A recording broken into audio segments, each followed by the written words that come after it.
Hello बच्चों, let's read the question. The ratio of radius of first orbit in the hydrogen to the radius of first orbit in deuterium will be. Okay, हमें बताना है radius of the first orbit in the hydrogen. Hydrogen के लिए radius in the first orbit divide by deuterium के लिए first orbit में ही. ठीक है, अब देखो हमें पता है कि radius of the electron in the nth orbit is given by का फॉर्मूला होता है R naught N square divide by Z.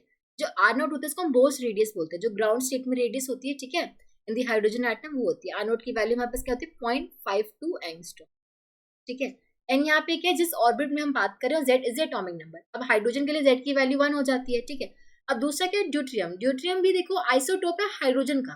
ठीक है, दोनों के जो एटॉमिक नंबर होता है वो 1 ही होता है. ठीक है, एटॉमिक नंबर दोनों के लिए 1 होता है, लेकिन एटॉमिक मास हाइड्रोजन के लिए 1 होता है और ड्यूट्रियम के लिए 2 होता है. ठीक है, और हम यहाँ पे देख सकते हैं कि रेडियस एटॉमिक मास पे तो डिपेंड ही नहीं कर रहे, सिर्फ एटॉमिक नंबर पे डिपेंड कर रही है. मास नंबर पे डिपेंड नहीं कर रही है, बस एटॉमिक नंबर पे डिपेंड कर रही है. एटॉमिक नंबर दोनों के लिए सेम है. और फर्स्ट ऑर्बिट में बात करें, एन की वैल्यू भी दोनों के लिए 1 है और जेड की वैल्यू दोनों के लिए 1 है. ठीक है, तो आर की एन की वैल्यू क्या आ जाएगी दोनों के लिए, आर नॉट के इक्वल आएगी. ठीक है, तो दोनों की जो रेशियो आ जाएगी वो 1 ही आएगी, क्योंकि दोनों इक्वल आ रहे हैं, क्योंकि दोनों के लिए एटॉमिक नंबर भी सेम है और फर्स्ट ऑर्बिट में ही मैं बात कर रही हूँ, तो रेडियस दोनों की ही सेम आएगी. ओके, हमारा जो रेडियस है मास नंबर पर डिपेंड नहीं करता है. तो ratio will be 1:1, so option 1 will be the correct answer. I hope आप सबको समझ आया होगा. Thank you so much.